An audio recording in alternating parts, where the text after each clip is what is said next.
It's the year of women feeling, I don't even know how to say this.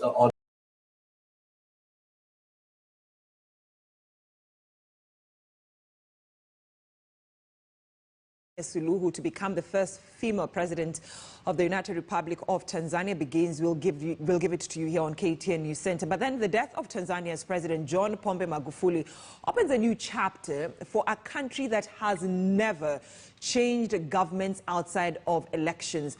According to the Tanzanian constitution, the vice president takes over the remainder of the term. With just 5 months into her second term, it means Vice President Samia Suluhu will become the first female president of Tanzania and the first female head of state in the East Africa community. But who is Samia Suluhu? The Vice President of Tanzania, Ashley Mazuri, looks at her profile.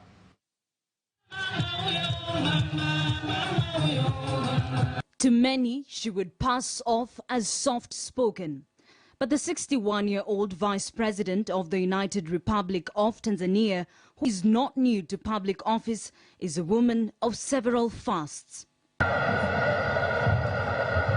Mimi, Samia Suluhu Hassan, naapa kwamba nitakuwa mwaminifu kwa Jamhuri ya Muungano wa Tanzania. Samia Hassan Suluhu was born on 27 January 1960 in the Sultanate of Zanzibar. After completing her secondary education in 1977, she was employed by the Ministry of Planning and Development as a clerk. But the mother of 4 was not done yet. She went back to school and obtained a postgraduate in economics from the University of Manchester in 1994. In the year 2000, Samia Suluhu gave a first shot at politics. She was elected as a special seat member to the Zanzibar House of Representatives and was appointed a minister by President Amani Karume. She was the only high-ranking female minister in the cabinet. She was re-elected in 2005 and was reappointed as minister in another portfolio. Come 2010, Samia sought election to the National Assembly, vying in the parliamentary constituency of Makunduchi, where she won by more than 80%. She held the position up to the year 2015. She was appointed Minister of State for Union Affairs by President Jakaya Kikwete. In 2014, she was elected as the vice chairperson of the Constituent Assembly, tasked with drafting the country's new constitution. Samia Suluhu's star continued to shine, and in 2015, Chama cha Mapinduzi's presidential candidate, Dr. John Pombe Magufuli, chose her as his running mate for the year's general election.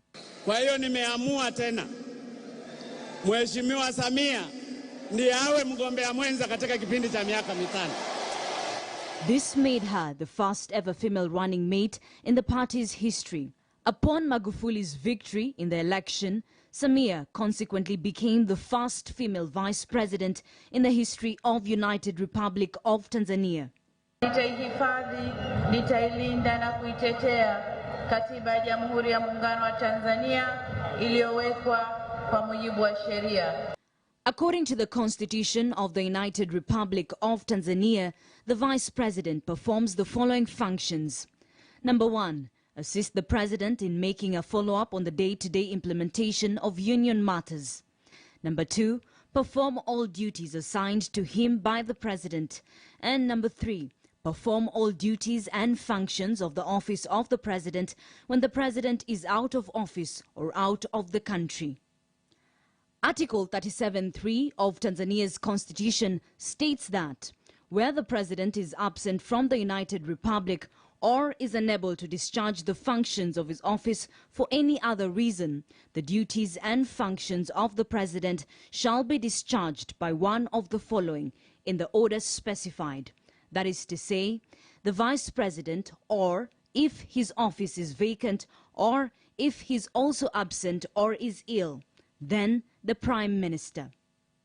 Article 37(5) further states, where the office of President becomes vacant by reason of death, resignation, loss of electoral qualifications, or inability to perform his functions due to physical infirmity or failure to discharge the duties and functions of the office of president, then the vice president shall be sworn in and become the president for the unexpired period of the term of 5 years.